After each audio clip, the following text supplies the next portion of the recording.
Tu ressens l'envie de changer de voie, mais tu ne sais pas quel métier choisir. Tu as peur de te tromper, de perdre du temps ou de ne pas être à la hauteur.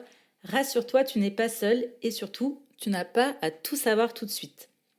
Personnellement, j'ai longtemps pas su exactement ce que je voulais faire. Je me suis d'ailleurs bien trompée de voie professionnelle. Si vous voulez connaître un peu mon parcours, je vous invite à aller écouter l'épisode 1 avec Sabrina où on vous parle de nos expériences.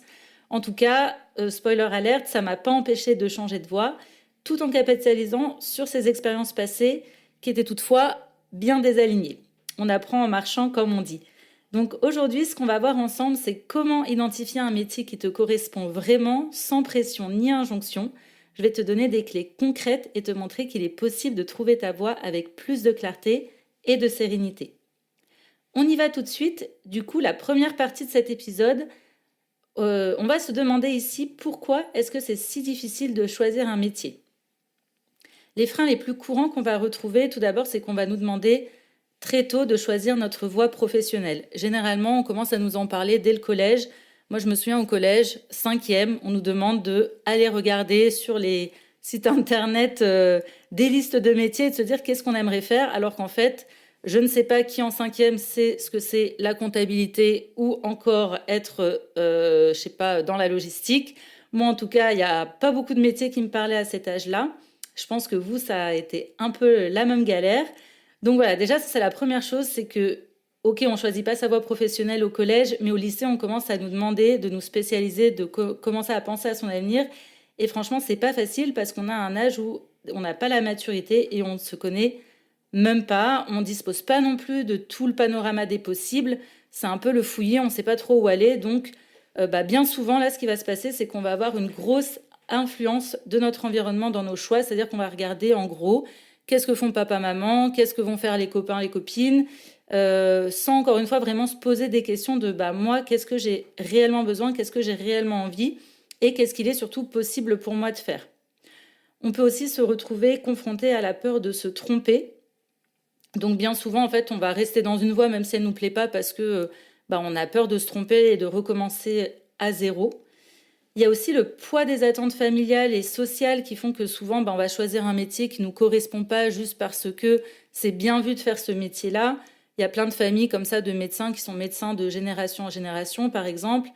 J'avais lu aussi que Laurent Gounel, pareil, le célèbre écrivain, était avant expert comptable. Heureusement pour nous qu'il a changé de voie. Mais en tout cas, voilà. Et lui, pareil, c'était par pression familiale, puisqu'il était dans une famille de cadres qui attendait de lui qu'il fasse une profession supérieure intellectuelle, enfin bref, quelque chose dans lequel il n'était pas du tout heureux.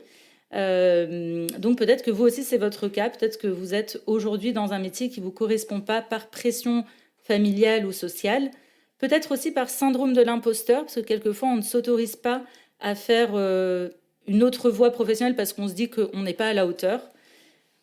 On a aussi l'idée des fois qu'un métier doit être une passion ou un choix définitif et donc cette espèce de pression qui fait qu'on ne va pas y aller, on ne va pas oser y aller parce qu'on a l'impression que ça y est, on va se mettre des chaînes si on part là-dedans. Et il peut aussi y avoir le manque de moyens financiers qui fait que quelquefois on peut se sentir bloqué pour aller vers un métier qui nous correspondrait vraiment. En tout cas, voilà, ce qu'il faut retenir, c'est qu'on nous demande de choisir un métier hyper tôt, souvent sans nous aider à comprendre en premier lieu qui nous sommes. Et donc, il est normal d'avoir besoin quelquefois de réajuster plus tard, comme ça peut être par exemple le cas pour vous aujourd'hui. Donc, pour commencer à entrer en réflexion et se poser les bonnes questions pour changer de voie, on va voir ensemble 4 piliers qui vont t'aider à trouver un métier aligné.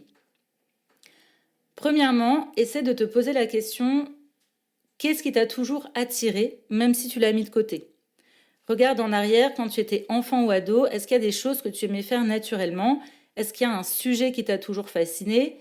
Moi, je sais que par exemple, j'adorais, quand j'étais petite, faire des exposés devant ma classe. Voilà, je passais ma vie à faire ça. Je pense que ma prof en avait marre, mais vraiment, je demandais après chaque récréation, est-ce que je peux faire un exposé? C'était mon kiff de la journée. Donc voilà, il fallait que j'ai mon moment exposé. J'aimais bien aussi enregistrer des histoires sur un microphone, donc pas étonnant qu'aujourd'hui je fasse des podcasts. Enfin bref, voilà, essayez vous de vous souvenir quand vous étiez petit ou ado, est-ce qu'il y a des choses que vous aimiez faire? Parce que ça veut dire beaucoup sur vous et sur les choses dans lesquelles vous pouvez être doué. Un petit exercice que vous pouvez faire là pour vous aider, c'est vous demander si vous aviez une année sabbatique sans contrainte, que tout était possible, qu'est-ce que vous feriez de votre temps? Voilà, prenez un petit moment de réflexion pour vous poser la question et vous allez voir, il y a des réponses intéressantes qui vont ressortir. La deuxième chose que vous pouvez faire pour essayer de trouver ce qui pourrait vous passionner ou un métier qui vous correspondrait bien, c'est d'aller regarder ce qui vous met dans un état de flow. Donc un état de flow, c'est un état dans lequel vous êtes complètement absorbé par une activité où vraiment vous voyez plus le temps passer. Donc là, essayez de voir des moments dans votre vie professionnelle ou personnelle dans lesquels vous êtes totalement immergé dans une tâche sans stress ni effort, quelque chose que vous faites vraiment et enfin voilà, sans voir le temps passer. Vous êtes dedans et vous vous dites, oh là, ça fait déjà 2 heures que je suis en train de faire ça. Donc, pour vous en rendre compte, parce que souvent, quand on est dans ces états-là, on ne s'en rend pas forcément compte, là, essayez de manière consciente, pendant une semaine, de noter ces moments où vous ressentez cet état de flow. Quelles sont les tâches qui reviennent le plus souvent? Et en fait, vous allez pouvoir voir, en fait, pour le lien avec le travail, ces activités, elles vont souvent indiquer des métiers ou des types de missions dans lesquels vous pourriez vous épanouir. Donc, essayez de faire cet exercice pendant une semaine, de vraiment noter ces petits moments où vous ne voyez pas le temps passer. Ça peut être, je ne sais pas, quand vous faites la cuisine, quand vous êtes avec votre enfant, peu importe. Essayez de noter ces moments-là. Troisième point, ce que les autres voient en toi et que tu ne vois pas toujours. Souvent, on a du mal à voir nos propres talents, mais les autres, eux, les perçoivent. Vous pouvez vous en rendre compte, vous, je suis sûre que si vous regardez votre meilleur ami, vous pouvez dire son talent, ce qu'il fait super bien. Voilà, c'est assez facile de voir chez les autres, mais chez soi, c'est plus difficile. Donc, pour faire cet exercice-là, ce que je vous invite à faire, c'est d'aller demander à 5 personnes autour de vous, si tu devais me recommander pour une mission ou un job, ce serait quoi? Ça va vous aider à faire un peu le tri sur ce pourquoi vous pourriez être doué. Par exemple, j'ai fait l'exercice juste avant avec Sabrina. Je lui ai demandé de me dire justement les talents qu'elle percevait chez moi. Et elle m'a donné 2 choses, l'agilité et l'adaptabilité. Ça, c'est un peu un synonyme. Mais en gros, ça, par exemple, pour moi, c'est ce qui m'a permis de naviguer dans plusieurs secteurs d'activité et plusieurs univers professionnels, puisque j'ai cette capacité d'adaptation qui est une force et que je ne vois pas forcément. Pour moi, c'est naturel. Donc voilà, prenez ce temps-là d'aller questionner vos proches sur quelles sont les choses que vous faites naturellement bien. Pour vous aider aussi avec Sabrina, on vous a fait un test offert pour découvrir votre zone de génie. Donc votre zone de génie, c'est complètement ça. C'est en gros ce que vous faites super bien sans vous en rendre compte. Donc si vous voulez la découvrir, je vous invite à aller cliquer sur le lien en description du podcast. On vous mettra le lien du test. Et enfin, donc la 4e clé pour vous aider à trouver le métier qui pourrait vous passionner, c'est d'aller regarder la chose que vous aimez faire au travail ou dans votre vie personnelle, même quand vous êtes surchargé. Donc par exemple, au travail, ça peut être des choses qui ne font pas forcément partie de vos missions, qu'on ne vous a pas demandé, ou des choses qui font partie de vos missions et que vous attendez impatiemment de faire, par exemple. Moi, je me souviens quand j'étais en entreprise, j'aimais pas mon taf, mais une chose que j'aimais bien, c'était par exemple créer des moments d'apprentissage. Je me souviens que j'avais demandé à une femme qui était graphiste dans l'entreprise de créer sur les temps des midis des petites sessions de formation en graphisme. Et j'avais comme ça entraîné plusieurs collègues à faire les sessions. Donc ça, c'est des choses que j'aimais bien. Ou j'aimais bien aussi créer des moments de convivialité. Par exemple, j'avais instauré le Fat Friday pour tout le monde les vendredis matins en entreprise. C'était croissant, pain au chocolat et tout ce que vous voulez. Donc ça, voilà, par exemple, c'est des choses que je faisais assez naturellement et bien. Et pareil, ça va dire beaucoup de choses sur vous, sur vos talents, sur justement votre zone de génie. Dans le personnel, vous pouvez aussi regarder qu'est-ce que vous faites, quelles sont les activités que vous essayez de caler, même quand vous êtes surchargé. C'est quoi les choses que, voilà, même si vous en avez plein dans la semaine, plein de choses à faire, c'est quoi le truc sur lequel que vous arrivez à caser, voilà, même quand vous n'avez plus le temps. Par exemple, moi, personnellement, c'est écouter tous les soirs un podcast. Ça, je sais que quand bien même je peux être surchargée, je le fais toujours. Donc ça aussi, ça peut vous aider à voir les choses que vous aimez, les choses dont vous avez besoin. Et ça peut comme ça poser des petites graines de réflexion pour une réorientation professionnelle. Enfin, on va voir ensemble comment passer de l'introspection à l'action, maintenant qu'on a un peu fait un petit panorama des choses qu'on aime, etc.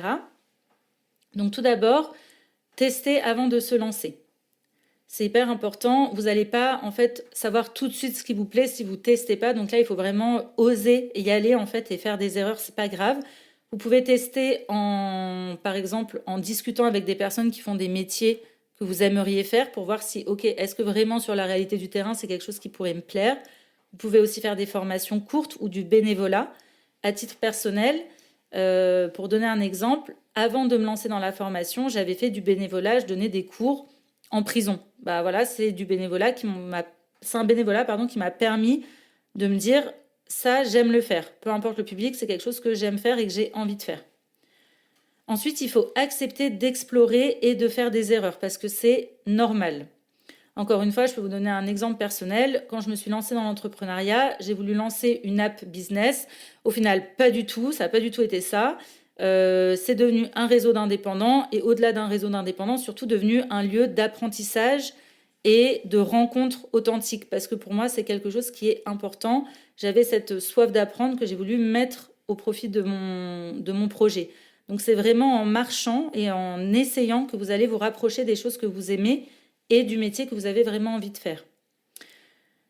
Donc il faut évidemment se donner du temps, pas essayer de bien faire du premier coup, parce que souvent c'est pas possible. Vous allez devoir essayer, tester et puis réajuster pour aller comme ça vers quelque chose de vraiment aligné.